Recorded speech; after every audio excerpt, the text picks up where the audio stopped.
հասցրել էի, այսօր պատրաստվում եմ անդրադառնալ տրանսպորտային միջոց վարելու իրավունքի կասեցման եւ իրավունքից զրկելու որոշ առանձնահատկությունների։ Մասնավորապես չափազանց կարևոր է իմանալ, որ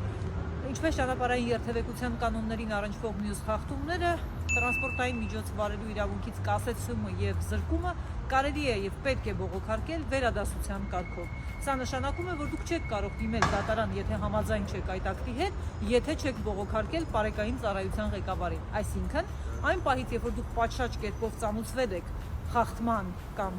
տույժի մասին, վարչական տույժ նշանակելու որոշումը կա, այդ պահից սկսած 1 ամսվա ընթացքում դուք կարող եք այն բողոքարկել վերադասության կարգով։ Եվ միայն վերադասության կարգով բողոքարկումից հետո կարող եք այն բողոքարկել նաև դատարան։ Կարևոր է իմանալ, որ վարչական իրավախախտումների վերաբերյալ Հայաստանի Հանրապետության օրենսգիրքը չի նախատեսում բողոքարկման համար նախատեսված 1 ամսյա ժամկետը հարգելի ժամկետը բաց թողելու դեպքում այն հարգելի ճանաչելու հնարավորություն։ Բայց վարչական վարույթի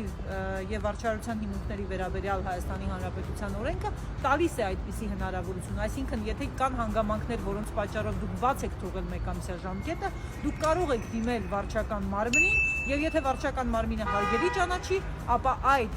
հանգամանքները վերանալու պահից սկսած 15-օրյա ժամկետով կարող եք բողոքարկել վարչական ուժի վերաբերյալ որոշումը։ Կարևոր է իմանալ նաեւ, որ ի տարբերություն մյուս վարչական ակտերի,